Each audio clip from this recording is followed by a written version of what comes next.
sois-en sûr et certain. Israël est retourné dans sa patrie selon les promesses de Dieu. C'est vrai. Et vous savez comment? Allez sur Google, tapez le retour d'Israël, des enfants d'Israël. Vous verrez tous ces films. Moi, j'en ai, à chaque fois quand ça passe, j'enregistre. Je stocke, j'en ai chez moi.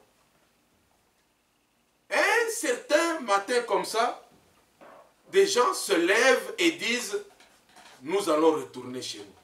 On leur pose la question, mais vous êtes fous? Chez vous, c'est où?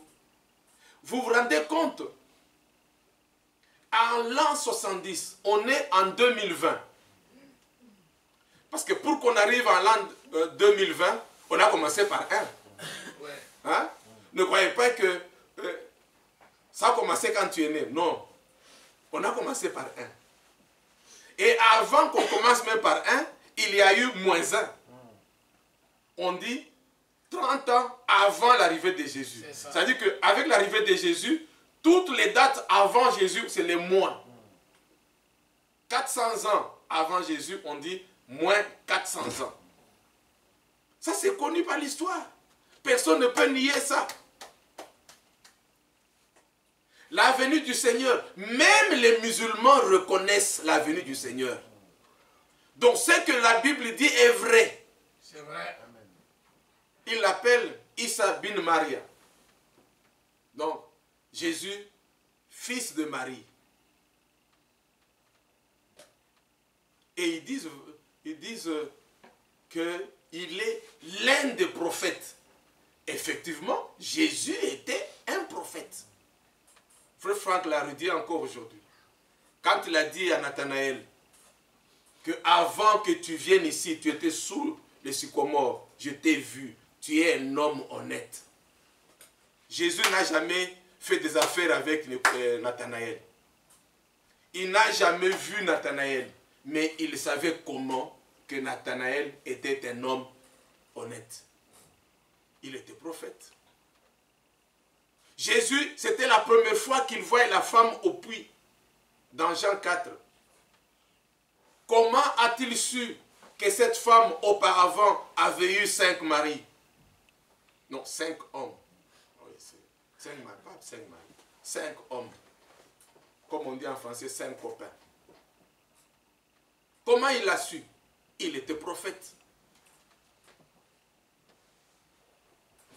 Donc, les musulmans reconnaissent que Jésus était là, qu'il était prophète. Et en l'an 70, selon la parole de Dieu, Matthieu 24, les disciples, à partir du premier verset, les disciples vont poser une question au Seigneur. En fait, c'est une question, mais avec 3 sous-questions. Seigneur, dis-nous, quand est-ce que cela interviendra? Et quel sera le signe de ton avènement et le signe de la fin du monde? 3 choses. Parce qu'au premier verset, le Seigneur leur a dit, vous avez vu, les disciples sont venus lui montrer le temple. Vous trouvez ça dans Matthieu 24. Seigneur, regarde le beau temple. Le temple que les disciples montrent au Seigneur, c'est le deuxième temple. Le premier avait été détruit.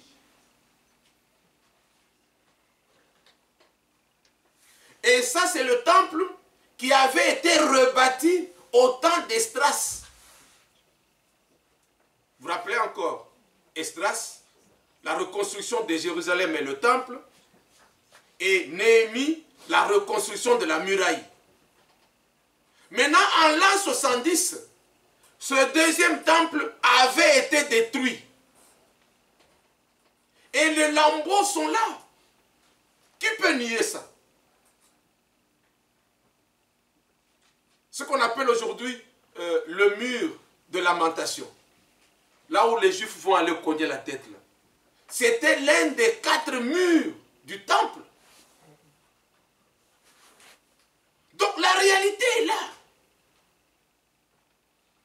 le Seigneur avait promis.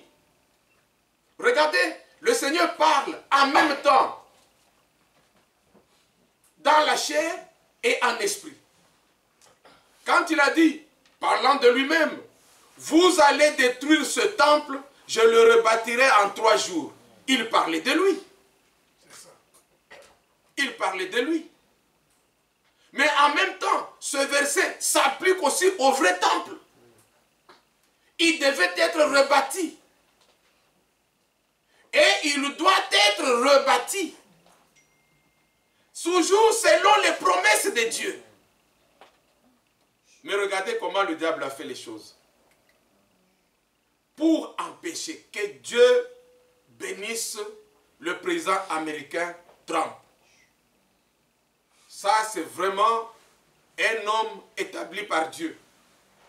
Pour restaurer la vérité. Jérusalem ne peut pas être divisée. C'est la ville de David. Frère Franck a donné tous ces versets, je n'ai pas le temps de vous les donner. C'est la ville de David, Jérusalem. Imaginez-vous, dans 20 ans, 30 ans, 40 ans, ou 50 ans,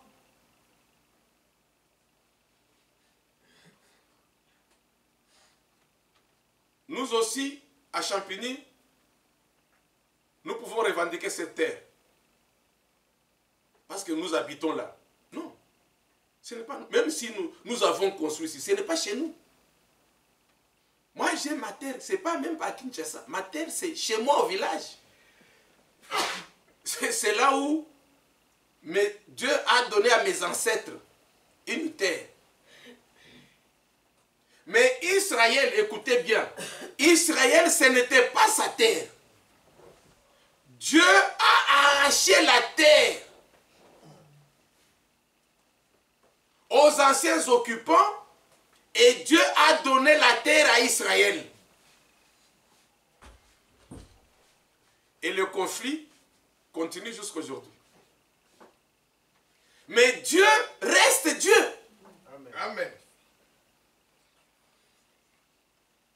Si vous regardez les films, comment les enfants d'Israël sont retournés dans leur patrie à la fin de la Deuxième Guerre mondiale, et l'État d'Israël a été proclamé en 1948, en 1948. Comment ils sont retournés? Quelques-uns se sont réveillés seulement le matin comme ça, ils ont dit, Dieu avait dit. Ils ont regardé dans les Écritures. Comme au temps de Daniel. Daniel a sondé les Écritures. Il est tombé sur Jérémie 25. Le prophète Jérémie avait déjà annoncé qu'il y aura un temps bien déterminé que le Seigneur se penchera à nouveau à Israël.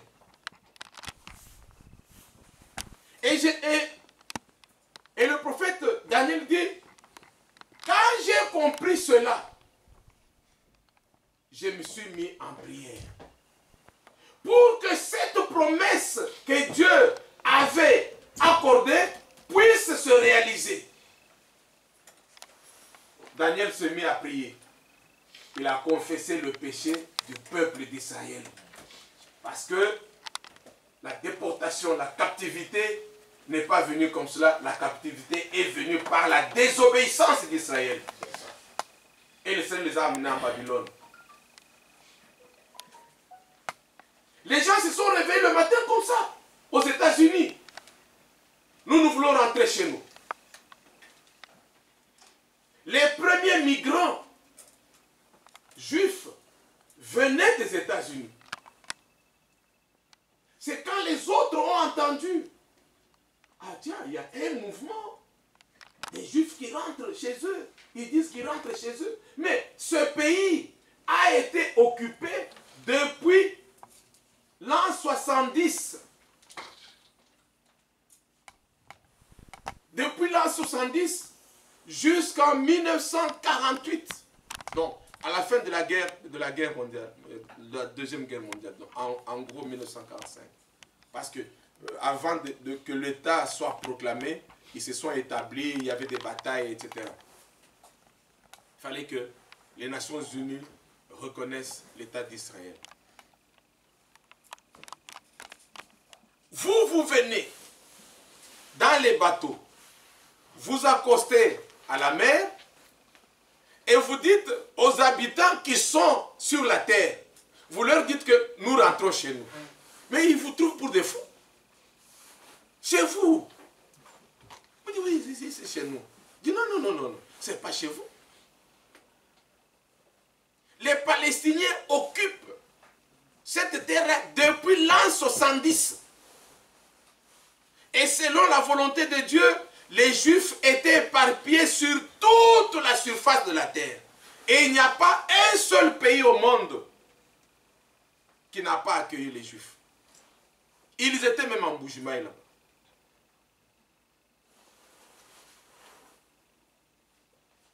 Vous vous demandez, mais comment? Partout, même dans les fonds, il n'y a pas un seul, parce que la volonté de Dieu était que les Juifs soient éparpillés sur la face de la terre. On parle des Juifs français, des Juifs marocains, des Juifs qui viennent du Congo, mais à l'époque le Congo n'existait pas. Bon, des Juifs qui viennent de ceci, des États-Unis, de la Hongrie, de l'Allemagne, etc. Et on connaît bien l'histoire. Ceux qui sont sur la terre, ils tiennent les armes. Ils disent, vous n'entrerez pas ici. Ceux qui sont dans les bateaux, les Juifs, ils disent, nous, Dieu nous a dit que c'est notre terre. Nous retournons dans notre terre. La bataille commence. Comme, vous savez, Dieu a fait ce qu'on appelle en anglais le remake. Donc, il a refait l'histoire. Parce que pour entrer dans Canaan, ils se sont battus. C'est ça. Les 12 tribus se sont distribuées les terres selon que Dieu l'avait déterminé. Chacun est allé, chaque famille, chaque tribu est allé dans sa direction pour conquérir le territoire qui leur a été accordé par le Seigneur. C'était des batailles, batailles de mètre carré par mètre carré. C'était la bataille de corps à corps. Centimètre carré sur centimètre carré. Et aujourd'hui, quand les Juifs sont rentrés en 1945, ils se sont encore battus centimètre carré par centimètre carré. Mètre carré par mètre carré. Mais comme Dieu est dans l'affaire, chaque jour il gagnait des terres. Chaque jour il gagnait des terres. C'est ça la vie d'un enfant de Dieu. Tu dois te battre pour gagner ta vie. Chaque jour, centimètre carré par centimètre carré. Et comme tu as la volonté et Dieu étant dans l'affaire, tu arriveras à la perfection. Il faut te battre chaque jour. La vie chrétienne, c'est un combat. C'est une vie de combat. Ce n'est pas une vie de fainéants. Non, Dieu n'a pas besoin de fainéants. Vous pensez que les enfants d'Israël sont venus et les Palestiniens ont dit « Alléluia, merci, merci d'être venus ». Non! Ils ne les ont pas accueillis avec des fleurs. Le diable ne vous rendra pas la tâche facile. Le diable ne vous laissera pas réussir dans votre vie. Mais votre détermination, votre persévérance sera couronnée parce que Dieu est dans l'affaire. C'est ça. C'est la volonté de Dieu que vous puissiez réussir. C'est la volonté de Dieu que vous puissiez atteindre la perfection. C'est la volonté de Dieu. Et le troisième temple doit être rebâti. Que le monde le veuille ou non. Maintenant, écoutez, Mr. Trump. Quand il dit, il a donné la carte. Il a partagé le DPD, ne tournez pas autour du pot. Israël est un pays biblique. Et Jérusalem, c'est la capitale d'Israël.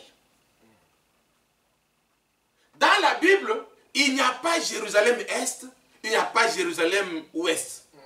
Dans la Bible, il y a Jérusalem tout court. C'est ça. Et M. Trump n'a fait que rétablir la vérité, que le monde le veuille ou non. Il a restauré la vérité. Il a remis les pendules à l'heure. Que Dieu le bénisse richement. Priez pour lui. Que Dieu le bénisse. Parce que la Bible, lui, Dieu va le bénir. C'est lui qui bénit Israël. Dieu le bénit. C'est pour ça que nous prions pour lui, pour que Dieu le bénisse encore beaucoup.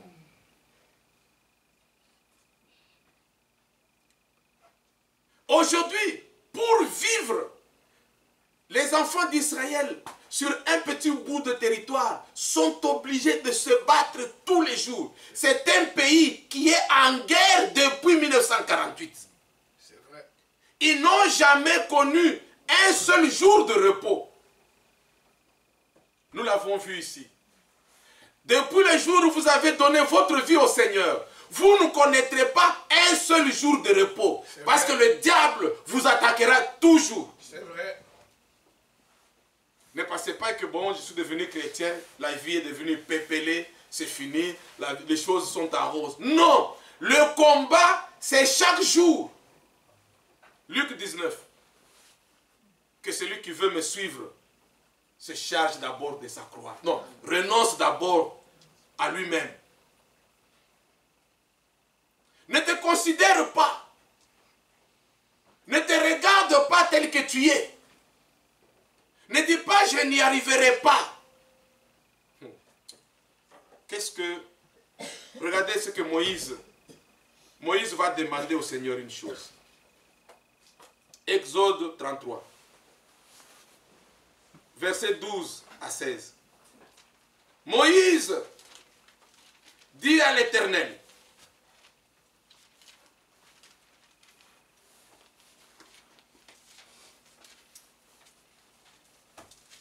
Moïse dit à l'Éternel, voici, tu me dis, fais monter ce peuple, et tu ne me fais pas connaître qui tu enverras avec moi. Cependant, tu as dit, je te connais par ton nom, et tu as trouvé grâce à mes yeux. Dis-le au Seigneur, Seigneur, tu m'as dit, sors du monde. Sors des dénominations. Sors de la confusion. Sors des ténèbres. Mais tu ne m'as pas dit qui va m'accompagner. Et pourtant tu as dit que tu me connais par mon propre nom. Maintenant, si j'ai trouvé grâce à tes yeux, fais-moi connaître tes voies. Alors je te connaîtrai et je trouverai encore grâce à tes yeux. Considère que cette nation est ton peuple. Amen. Considère que je suis ton enfant. Maintenant, si j'ai trouvé grâce devant tes yeux, fais-moi connaître maintenant tes voies. Que je te connaisse et que je connaisse tes voies. Amen. Et que je marche dans tes voies. La réponse n'a pas tardé. Alléluia.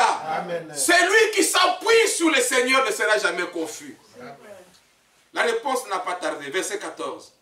L'Éternel répondit, je marcherai moi-même avec toi. Amen. Et je te donnerai du repos. Alléluia. Amen. Si Israël vit aujourd'hui, c'est parce que Dieu est avec Israël. Ce n'est pas un pays riche. Dans le sous-sol d'Israël, il n'y a rien. Il n'y a même pas 1 gramme d'or.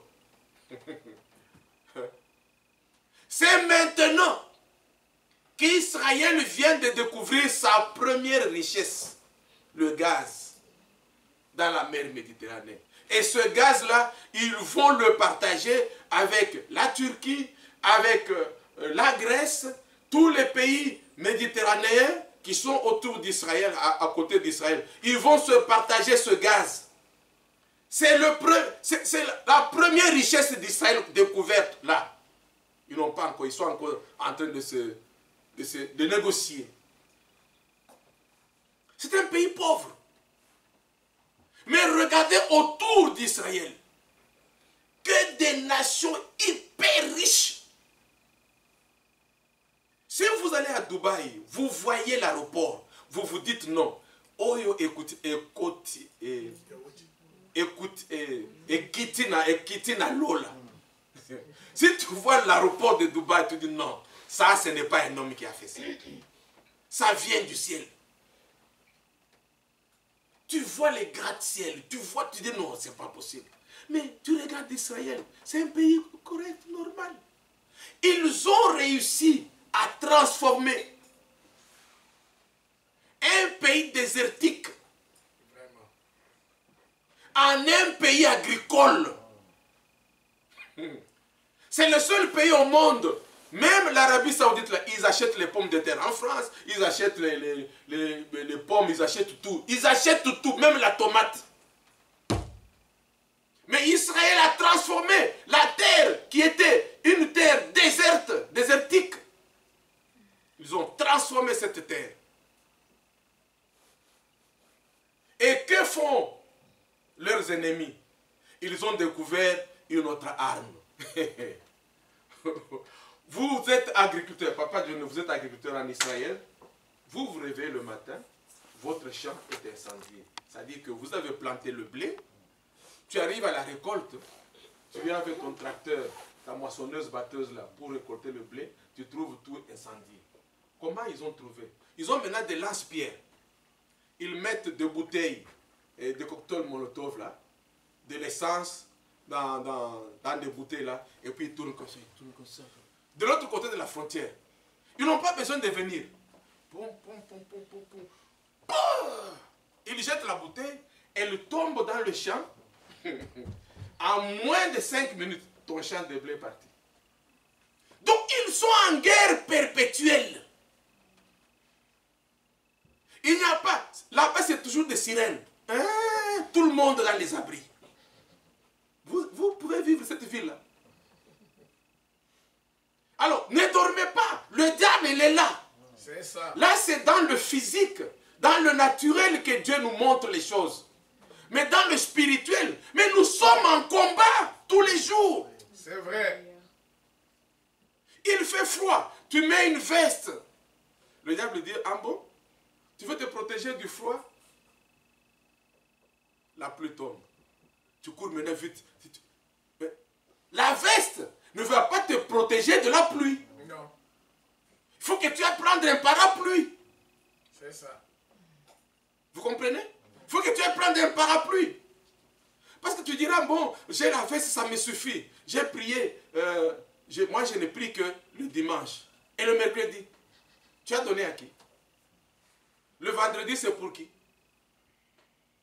La nuit de prière, c'est pour qui? On est au combat.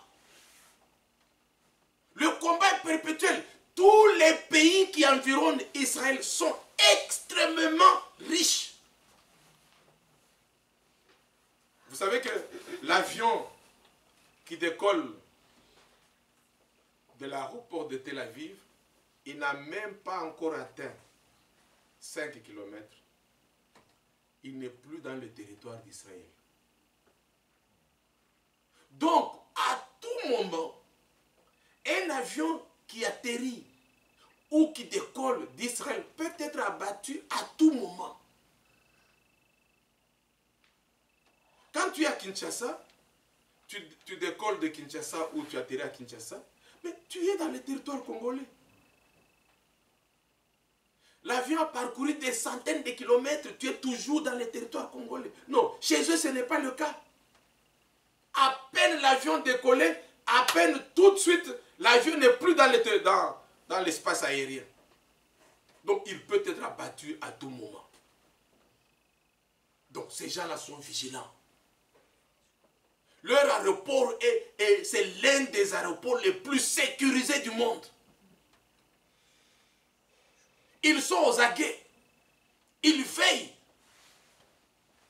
Et nous aussi, notre vie aux aguets, veillez. C'est ça. Parce que l'ennemi peut nous abattre à tout moment. C'est vrai.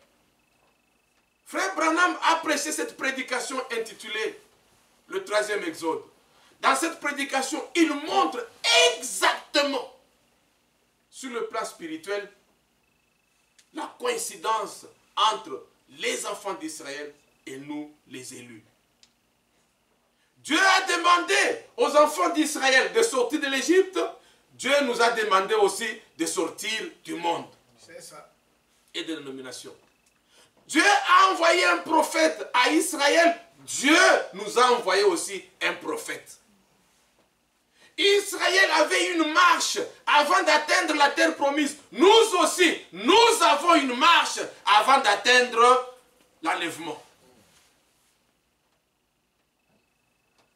Israël, en Canaan, devrait occuper une terre que Dieu lui a préparée et Dieu lui a donnée. Nous aussi, au ciel, Jean 14, verset 1, que votre cœur ne se trouble point.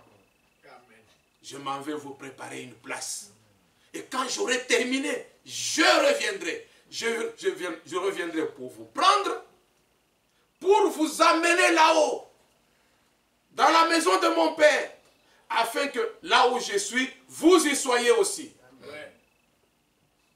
La vie d'Israël n'a pas été facile avant d'atteindre la terre promise. Ta vie aussi ne sera jamais facile. Il ne faut pas rêver. Nous devons nous battre chaque jour. Et Israël s'est battu centimètre carré sur centimètre carré. Chaque jour, il gagnait. Il gagnait. Ils ont eu un petit bout de territoire.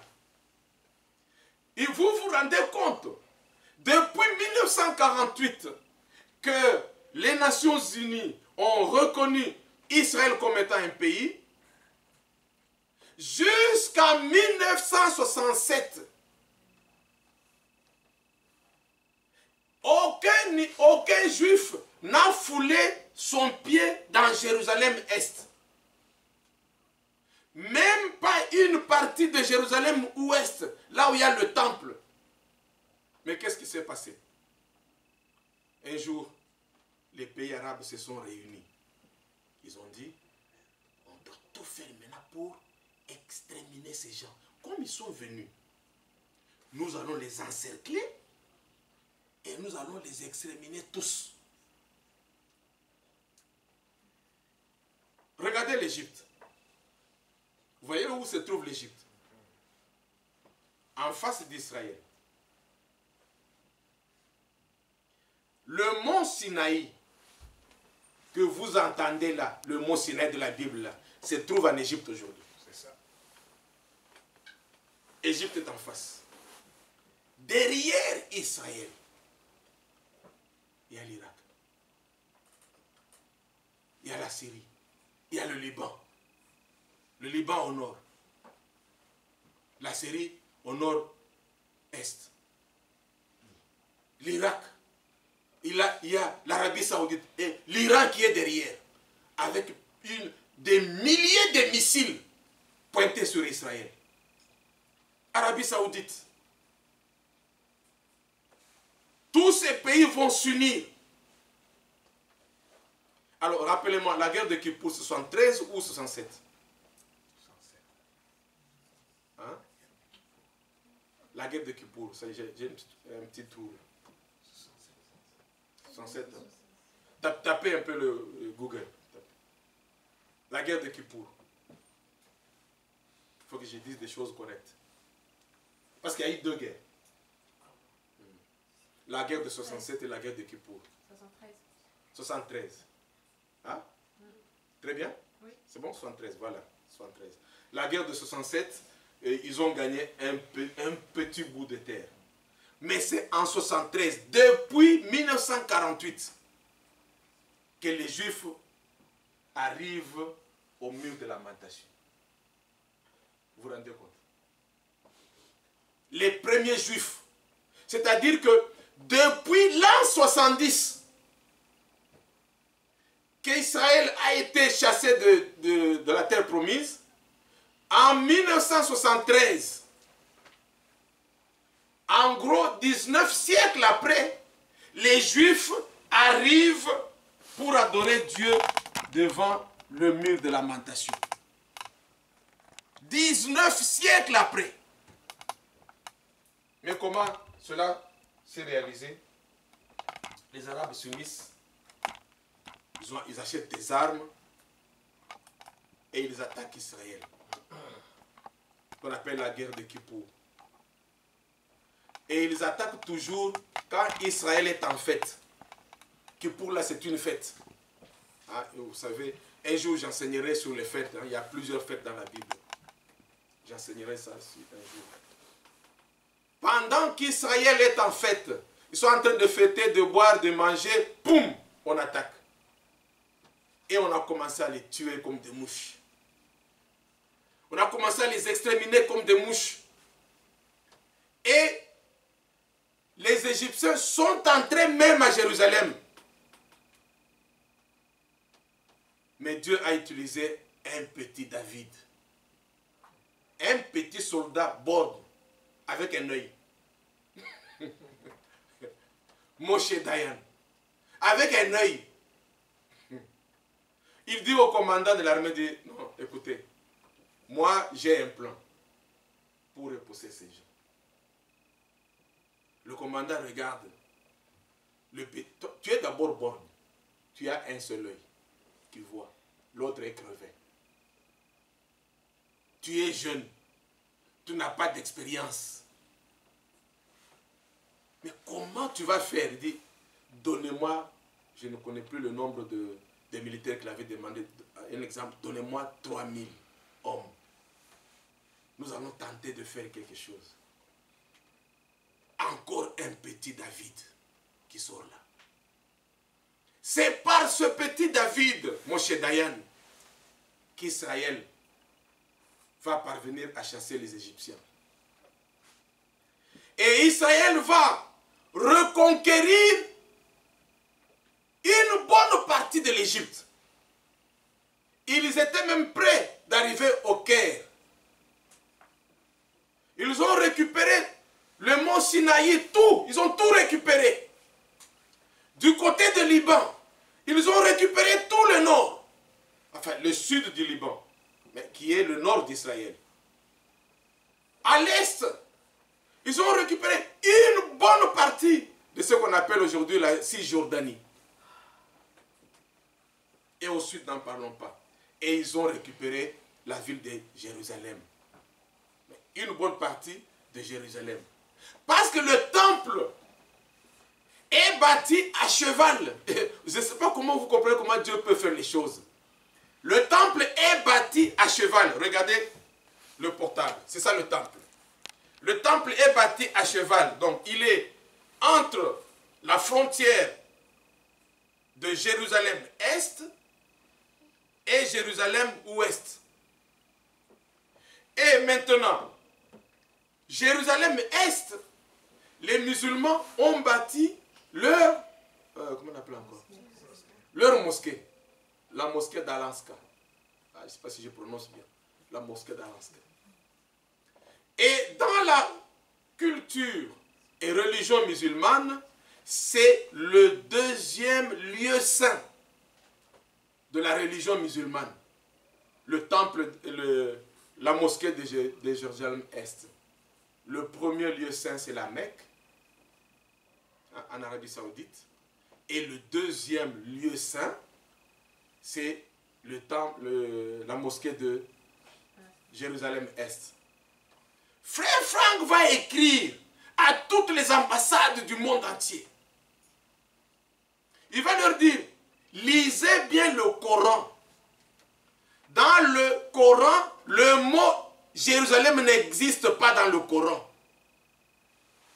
Dans le Coran, il n'y a pas une seule trace de la présence de M. Mahomet à Jérusalem. Alors il pose la question, mais depuis quand est-ce que Jérusalem-Est est devenu le deuxième lieu saint? Parce qu'on dit qu'à la Mecque, Mohammed avait fait le pèlerinage à la Mecque. Mais quand est-ce qu'il a fait le pèlerinage à Jérusalem?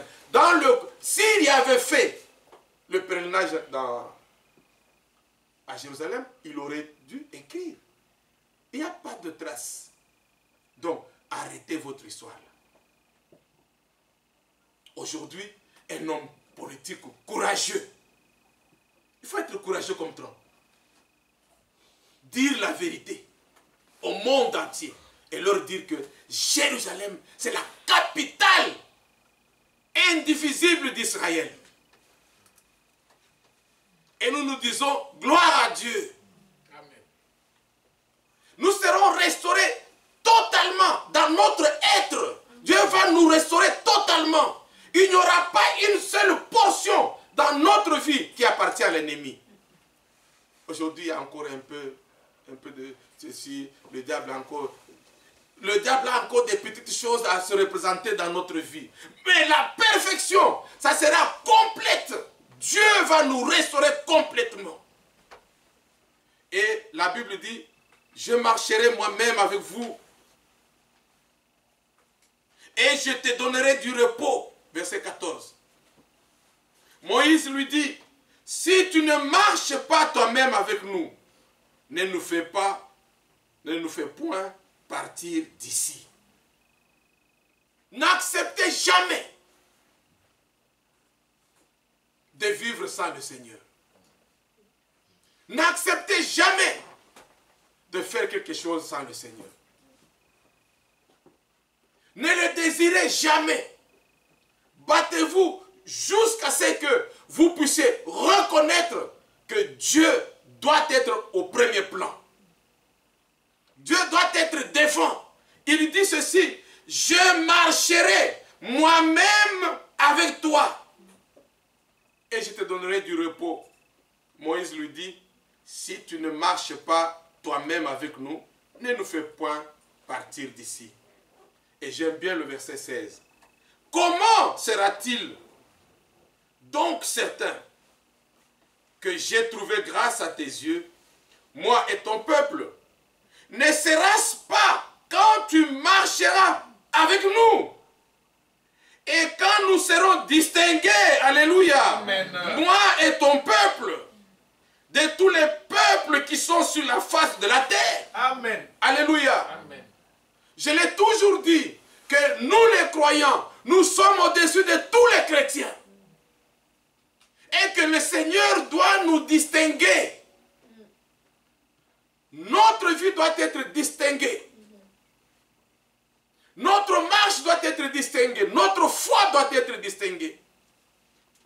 Nous sommes des hommes et des femmes à qui Dieu a fait grâce. Comment reconnaîtrai-je que j'ai trouvé grâce devant tes yeux si je ne suis pas distingué? Que nos sœurs, particulièrement nos sœurs, j'adresse ce message. Priez Dieu dans votre vie, que Dieu vous distingue parmi toutes les femmes de la terre. Que Dieu vous distingue. Ah, vous direz, mais pourquoi vous ne parlez pas aux hommes? Non, le diable utilise beaucoup les femmes. Ça, vous le savez. Je l'ai dit à plusieurs reprises. Un homme qui sort nu dans la rue, on va l'appeler un fou. Il va appeler la police. Atteinte à la pudeur. Mais une femme qui sort nue, tout le monde va sortir la caméra pour filmer. Elle est jolie, elle est belle, elle est élégante, elle est élancée, elle est mignonne, elle est, je ne sais pas, vous connaissez tous ces termes. Une femme à moitié vêtue fait la gloire du monde. Regardez un peu, des fois quand vous regardez les informations, vous voyez le journaliste homme. Lui, il est habillé en costume cravate. Mais la journaliste femme, elle a chaud. Vous avez déjà remarqué ça, non? Vous ne verrez pas un homme venir à présenter le journal en chemise. Même pas en chemise. Chemise, c'est déjà, ça fait chaud, non? Un petit cinglé. Jamais, vous ne verrez pas. Mais vous verrez une journaliste femme en petit cinglé. Nous, on appelle ça cinglé. Vous appelez ça maillot de corps, je ne sais pas. Nous, on appelle ça, c'est un cinglé. Prenez le dictionnaire, vous allez trouver le mot là. Il est dans le dictionnaire, cinglé. Hein? Ben oui, prenez le dictionnaire. Il est dans le dictionnaire. Cinglé. Nous connaissons le français. Nous, on a appris le français. Avec le fouet.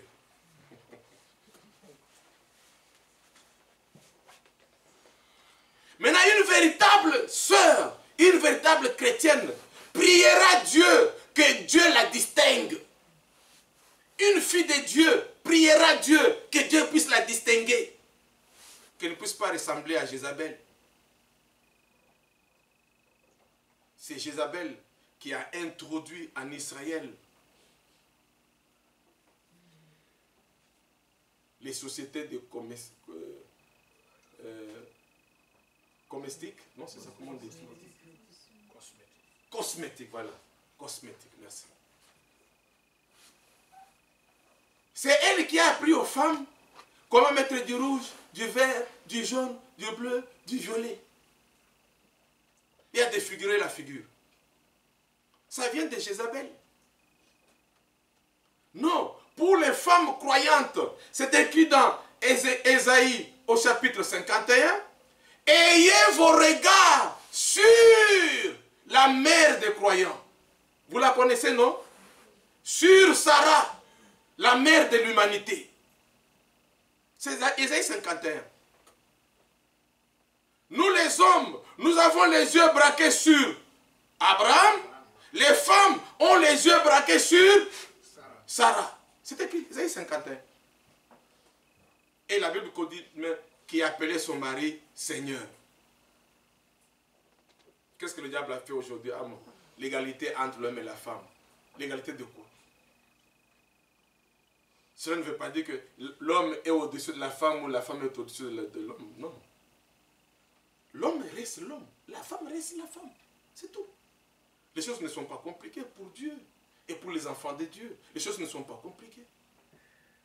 Dans le foyer, le mari reste le mari, la femme reste la femme.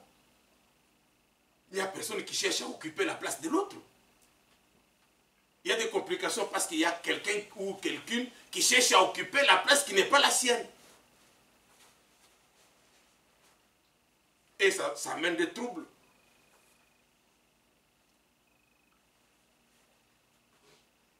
Quand vous chaussez du 40, on vous donne 36. Ça ne marchera pas. Ou vous chaussez du 36, on vous donne du 45. Ça ne marchera pas. Il faut rester à ta taille. Quand tu vas choisir ta chaussure, prends ta taille.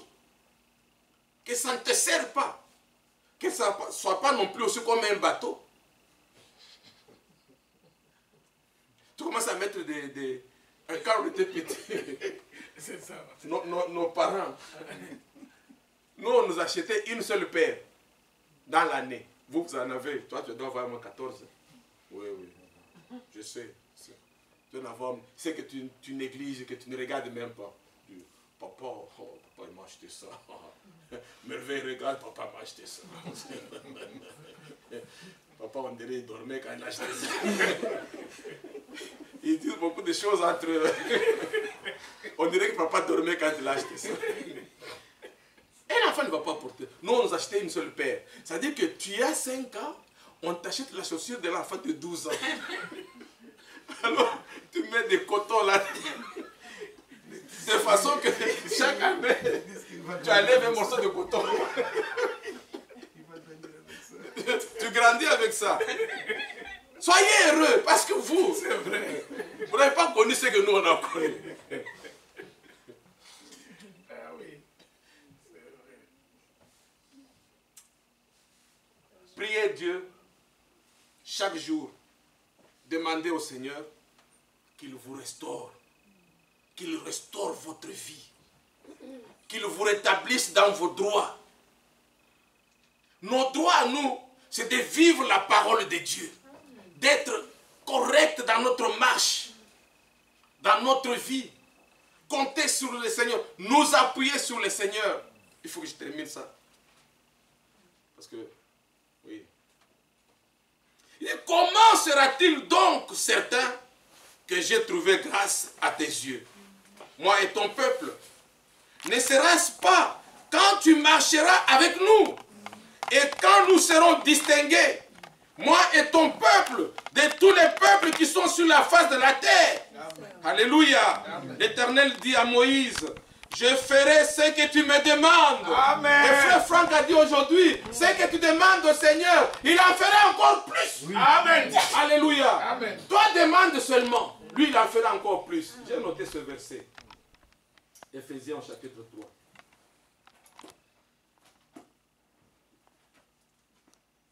Éphésiens chapitre 3, verset 20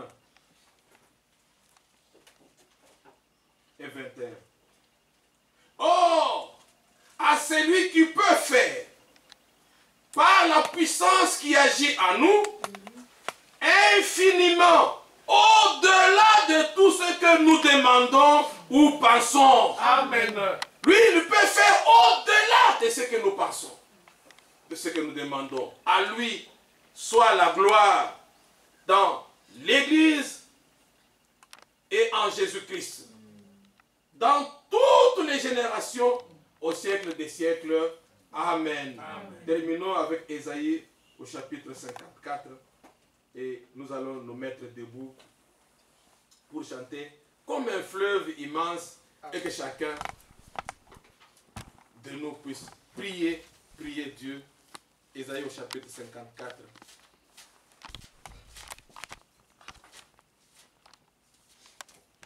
La parole de Dieu ne peut s'accomplir que lorsque nous la croyons. C'est ça. Que lorsque nous disons Amen. Amen. Et nous croyons que Dieu va l'accomplir. Mais si vous ne la croyez pas, elle ne s'accomplira pas. Ésaïe au chapitre 54.